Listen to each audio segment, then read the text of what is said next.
Caleb was 12 years old, sprawled on the porch swing with a worn-out baseball bat when the rumbling started. It wasn't the distant thunder of the coming storm. It was the low growl of heavy machinery, the kind that ate up earth and spit out dust. His hometown of Havenwood, nestled in a quiet, forgotten valley in West Virginia, was about to be swallowed. The man responsible was a corporate magnate named Sterling, who had a smile for the news cameras and eyes as cold as a mountain stream in February. He'd promised a new life for the town, a modern resort that would put Havenwood on the map. To Caleb, it just felt like a promise to erase everything he knew. The rumbling grew loud. It started with the demolition of the old sawmill, then the general store, and finally, the historic town hall. Sterling's men, wearing matching hard hats and blank expressions, moved through the town like a plague, leaving a trail of splintered wood and broken glass. Caleb watched it all from the woods behind his house, his father's hand-me-down baseball mitt forgotten on the porch. He watched his neighbors, their faces etched with a mix of fear and resignation, pack their belongings and accept Sterling's checks. The land was his now. Then came the fire. It wasn't an accident. A stubborn few, led by Caleb's father, refused to sell. They believed in Havenwood, in the quiet, simple life that had defined it for generations. On a crisp autumn night, the air filled with the scent of burning timber and the screams of his neighbors. Caleb's father shoved him into the old root cellar, the heavy wooden door closing with a final thud. "Stay low, son," his father had rasped, his voice tight with fear. "Don't come out until the morning. I love you." From a crack in the cellar door, Caleb watched his world turn to ash. The flames were a hungry, roaring beast, consuming the family farm, the sprawling oak tree where he and his father had built a tire swing, and the barn where his mother kept her prize-winning chickens. He saw the silhouettes of men with torches moving through the smoke. He saw Valerius. No, not Valerius. It was Sterling himself, standing a little too close to the flames, his face illuminated with a hellish glow. He saw the cruel, satisfied curve of Sterling's lips. The last thing he heard was the crackle of fire and the desperate cries of his mother. When the silence finally settled, all that was left was the scent of smoke, the stillness of the scorched earth, and the empty ache in his heart. The only thing he had left was the echo of his mother's last words, "Run, my little shadow." For weeks, Caleb stayed hidden, a ghost in the ruins of a town that no longer existed. He was driven not by hope, but by a cold, sharp purpose. He found his way back to the burned-out shell of his home and collapsed in the dirt where his family's vegetable garden once was. He drew a crude symbol of vengeance in the ash, a jagged line striking through a heart, and swore a silent oath. He would find Sterling. He would make him pay. The oath made in the dirt was a fragile thing, a child's rage against a man with an empire. Caleb wandered for weeks, the compass of his purpose broken. He hitchhiked on the backs of logging trucks, slept in abandoned barns, and ate whatever scraps he could find. He was a boy without a home, a ghost moving through a world that didn't know or care about the town that had been erased. The promise he had made felt vast and impossible. His anger was a hot, useless fire burning in his chest. His wandering ended in the city of Richmond, a place of towering glass buildings and a deafening roar of traffic. It was a world away from the quiet of Havenwood. He was just another face in the crowd, invisible and alone. He soon realized his plan, born of rage, was useless. Sterling didn't operate in the shadows. He was a public figure, protected by lawyers and public relations teams. Revenge, Caleb learned, wasn't a clenched fist. It was an intricate puzzle, starving and desperate. He stumbled into a small, cluttered office on a forgotten side street. The sign on the door read, "Silas Thorne, Public Archives and Research." Inside, a man with a wild shock of white hair and a pair of spectacles perched on the end of his nose was hunched over a pile of old newspapers. He looked up at Caleb, his eyes sharp and observant. Silas didn't ask what he was doing there. He simply offered him a half-eaten sandwich. He saw the fire in Caleb's eyes and the grief in his posture. He didn't offer him pity. He offered him a new purpose. He offered him a place to stay in exchange for help organizing his chaotic collection. Caleb began to live among the archives. Silas didn't teach him to fight with his fists. He taught him to fight with information. He He showed Caleb how to scour microfilm, how to cross-reference articles, and how to find the hidden truths buried in the public record. He taught him that a well-timed expose could be more devastating than a physical blow, and that a single, verifiable fact could sever a powerful alliance. He showed him how to track not just a person, but their assets, their connections, and their vulnerabilities. The archive became Caleb's new school. He learned about Sterling's company, a sprawling corporation with its hands in everything from real estate to media. He studied the company's acquisitions, the lawsuits that were quietly settled, and the politicians who were suddenly Sterling's staunchest allies. The symbol he had drawn in the ash was no longer a child's scribble. It was a complex flowchart in his mind. Each line represented a connection, each box a target. Caleb grew, shedding the boy he was in. The hot, useless anger slowly hardened into a cold, methodical focus. He was no longer a victim. He was an observer, a student of the system that had taken everything from him. The revenge he sought was no longer about a fire. It was about an unmaking. He would dismantle Sterling's empire right, just as Sterling had done to his home. He knew the first step would be to find the person who would pull the trigger on Caleb, and he knew just where to start looking. Caleb left the archives at 20, a quiet man with a sharp mind and an unyielding will. He had spent 8 years learning to navigate the digital world as a ghost, a phantom who could find and manipulate information without leaving a trace. He had shed his old identity and built a new one, a new name, a new social security number, a new life from the threads of old, forgotten documents. His first target was a man named Vernon Hayes. Hayes was a local contractor, a man known for a flashy lifestyle and a string of successful, if ethically dubious projects. Caleb had found his name buried in a stack of old permits for the Havenwood project, and a little digging revealed a series of hush-money payments from one of Sterling's shell companies. Hayes hadn't been on the ground that day, but he was the first link in the chain, a man who would know who had been. Caleb found Hayes in a quiet Maryland town, where he was about to break ground on a new luxury housing project. The residents were suspicious of the fast-talking contractor, but the promise of a new, prosperous future for their town was too tempting to resist. Caleb, with his clean-cut appearance and unassuming demeanor, was just another new face in town. He took a job at the local diner, a place where rumors were born and stories were told.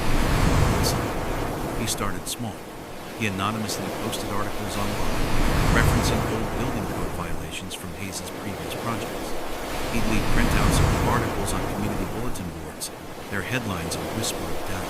He'd strike up conversations with the local construction workers, subtly questioning the quality of the materials Hayes was using. He was a whisper in the dark, a rumor that spread like wildfire. He was a ghost in the machine, and Hayes had no idea he was being hunted. The whispers grew louder. A few skeptical residents began to ask questions at town hall meetings. The local newspaper, tipped off by an anonymous source, started an investigation into Hayes' company. The once enthusiastic community began to turn against the project. Caleb watched from the periphery, his face an unreadable mask as he saw his plans. The contractor, once brimming with confidence, now looked haggard and stressed. The project ground to a halt as investors pulled out, citing unforeseen community backlash. The first domino had fallen. Caleb knew it was only a matter of time before Hayes was completely discredited. And when he was at his most vulnerable, Caleb knew. The fall of Vernon Hayes was a tiny ripple in the vast sea of Sterling's empire, but it was enough to get a response. Sterling had his own cleanup for messes like this, a team of ex-Special Forces agents and corporate spooks. Their leader was a man known only as the Sentinel, a ghost hunter who specialized in finding and neutralizing threats to Sterling's company. He was methodical, relentless, and completely off the grid. Caleb, through his research into Sterling's inner circle, had identified him as the next link in the chain. The Sentinel arrived in the sleeping Maryland town, a faceless man in a nondescript car, and his presence was a chilling change. While Caleb had been a whisperer, the Sentinel was a silence that made the hair on the back of your neck stand up. He didn't ask questions. He observed, he monitored, and he waited. His purpose was to find the source of the unforeseen community backlash and make sure it would never happen again. He was a master of his craft. but he was looking for a physical adversary, not a phantom. Caleb knew he couldn't beat the Sentinel in a direct confrontation. He didn't want to. His goal was to use the Sentinel's power against him. He left a trail of false digital clues, using proxies. Sloane's defeat in the public square was momentary. She had lost the battle for public opinion, but she had not lost the war. As the town hall meeting broke up, with residents shaking Caleb's hand and thanking him for his honesty, Sloane remained in the back, her face a mask of polite indifference. She had a new strategy now, one that would be far more damaging. She could no longer attack his character. She would attack the very foundation of his plan. The following week, Caleb found himself at the center of a new kind of storm. The town's email list, which he had helped set up, was suddenly flooded with legal documents, spreadsheets, and articles. They weren't from Sterling's public relations team. They were from Sloane's legal counsel.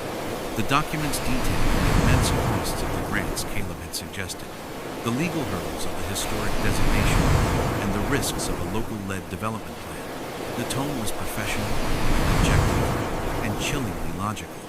It was a direct appeal to the town's common sense, arguing that Caleb's emotional plan, while noble, was financial ruins. Sloane was a master of the slow burn. She wasn't spreading rumors. She was presenting facts, cold and hard.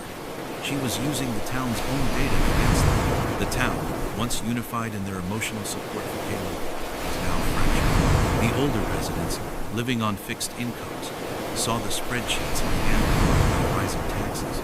The young professionals, who had been excited by the idea of revitalizing the town, now saw the risk of the entire project collapsing under a mountain of debt. Caleb knew he had to respond, but a public speech wouldn't work this time. This was a battle of numbers, not hearts. He spent days and nights with the town's treasurer and a few tech-savvy teenagers analyzing Sloane's documents. He found what he was looking for in the fine print, a number of creative accounting loopholes and speculative projections that inflated the costs and risks. More importantly, he found a pattern of similar projections in old documents from Sterling's past acquisitions. These were the documents that Sterling had used to scare other towns into selling. Sloane's playbook wasn't original. It was a recycled strategy. Caleb called a new meeting, but this one was small. He gathered the town's committee, the most influential voices in the world. He didn't give them a speech. Instead, he laid out two sets of spreadsheets side by side, Sloane's projections for Willow Creek and Sterling's actual financial outcomes for another long-forgotten town from Caleb's list. The numbers were drastic. Sloane's projections showed financial ruin. The reality showed a profitable venture for Sterling, a venture that had been sold off for parts, leaving the town in desolate shape. The committee members saw the truth not in a tearful confession, but in the cold, hard reality of the numbers. They saw that Sloane wasn't just a professional. She was a liar, and her numbers were a calculated lie. They saw that Sterling's promise of a prosperous future had always been a lie. Caleb didn't have to say a word. The numbers spoke for themselves. The town committee, united by their shared fury, agreed to expose Sloane and Sterling to the media. The price of Caleb's honesty was a momentary wave of suspicion, but the payoff was far greater. A town that was now a weapon in his war, a weapon they had willingly chosen to wield. The morning after the committee meeting, the storm broke. It didn't come in the form of a major news network expose, but in a series of local reports and blog posts, each one picking up a thread of the story and weaving it into a tapestry of corporate deceit. The headline on the Willow Creek community blog, Sterling's Promise, A History of Despair, was just the beginning. The article, which included a side-by-side comparison of Sloane's projections and the documents Caleb had uncovered, went viral. It was picked up by regional newspapers, then national news blogs, and finally, a major investigative journalism outlet. The story was perfect. A ruthless corporation, a small-town fighting back, and a mysterious figure who had warned them of the danger. Sloane, who was in the middle of a high-stakes negotiation with another state, found herself blindsided. She had prepared for a legal war, a war of attrition she knew she could win. She had not prepared for a public relations disaster. The story spread faster than she could contain it, and for the first time in her career, she was on the defensive. She gave interviews that were clipped and condescending. Her polished smile replaced by a strained frown. Her attempts to discredit the Willow Creek Committee as misinformed and emotionally driven backfired, making her look like a cold, heartless corporate shill. She was losing control of the narrative, the fate she had inflicted on countless others. In his penthouse office in New York City, Sterling watched the story unfold on a wall of monitors. He was a man used to pulling strings from the shadows, but now he was a spectacle. The headlines weren't just about his company, they were about him. The articles used the word ruthless and predatory, and they mentioned Havenwood, a project he had long ago considered a closed chapter. He saw the face of the boy from Havenwood in his mind's eye, and for the first time, he felt a flicker of something close to recognition. The ghost was no longer a phantom. It was a ghost with a name, a memory, and a plan. The backlash was swift and damaging. Politicians who had once been his allies began to distance themselves. Investors, wary of bad press, started to pull their support from his future projects. The Willow Creek project was not only dead, it was a liability. The stock price of Sterling's company, a symbol of his power and success, began to plummet. He had won the legal battle against Havenwood, but he was losing the war against a man who had nothing to lose and a community that had found its voice. Caleb, watching from his small office in Willow Creek, felt a sense of grim satisfaction. The scorched earth of Havenwood was finally beginning to reap a harvest of its own. He had not only saved the town, but he had also brought Sterling's empire to a grinding halt. The grim satisfaction was short-lived. The next morning, Caleb woke to a silence that felt too heavy, a stillness he hadn't experienced since the day he found Silas's archives. He knew the feeling. It was the quiet before the storm. Sterling wouldn't be content to lick his wounds. A man like that didn't just concede defeat, he changed tactics. Caleb had been so focused on attacking Sterling's public image and his corporate holdings that he hadn't considered a more personal retaliation. Sterling's public life was a fortress, but Caleb had forgotten that his private life was just as protected. Sterling didn't send another enforcer. He sent a team of private investigators. Their mission wasn't to expose Caleb's sabotage. It was to find the ghost, to find the man who had passed. The first hint of trouble came in a coded message from a contact in Richmond City. The message was a simple alert. Unusual data query. Extensive search of public records from the last 10 years, specifically for anomalies and discrepancies. Caleb's meticulously crafted new identity, the one he had built from fragmented documents, was about to be unraveled. He felt a cold dread settle in his stomach. He had been so proud of his ghost-like existence, but he had forgotten that a ghost's greatest enemy is the hunter. It's a searchlight. The search led them to Silas Thorne's archive. It was the only place in the city that held the kind of obscure, forgotten records that had allowed Caleb to build his new identity. Caleb knew they were closing in. He called Silas, his voice tight with urgency. "They're coming for you," he said. "Get out of here, now." Silas, calm as always, simply replied, "My boy, you know the archives better than anyone. They'll find what they're looking for, but they'll never find you. You remember the secret path?" Caleb hung up, his heart pounding in his chest. He knew the secret path, a hidden entrance to the catacombs of the old city, but he also knew something else. Silas wasn't talking about the archives. He was talking about Caleb's past, his old name, his true identity. Silas was going to trade his own safety for Caleb's secret, a final dangerous lesson. Caleb felt a surge of anger. He had to get to Silas before they did, before the very foundation of his new life was exposed. The serpent had found the nest, and he was about to strike. The old archives office was silent, the kind of silence that feels heavy with recent departure. Caleb didn't knock.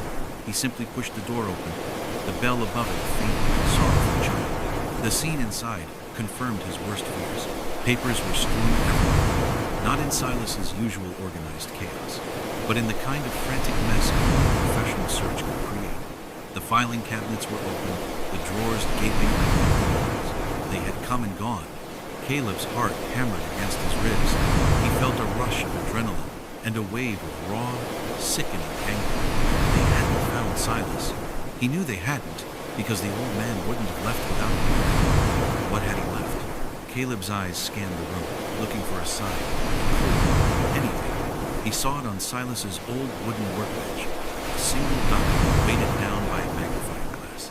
It was a map of Havenwood. Not a recent one, but a topographical map from decades ago.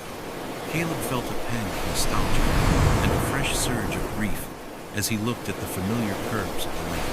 But this wasn't the map of his home. It was a map of Sterling's ambitions. The land parcels Sterling had acquired were highlighted in a faint red ink. There was one spot that was unmarked, a small, desolate piece of lot. Caleb's mind raced. This was a trap.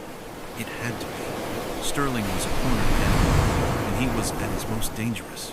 But a part of Caleb, the same part that had driven him for all these years, felt a grim sense of satisfaction. This was it, the final act. He would face the man who had taken everything from him, not in the courthouse or in the media, but in person. He had to know if the man who had burned his world to the ground felt any remorse. He had to face him and see the face of the man who had a cruel smile and eyes like chips of obsidian. Where? Caleb asked, his voice steady.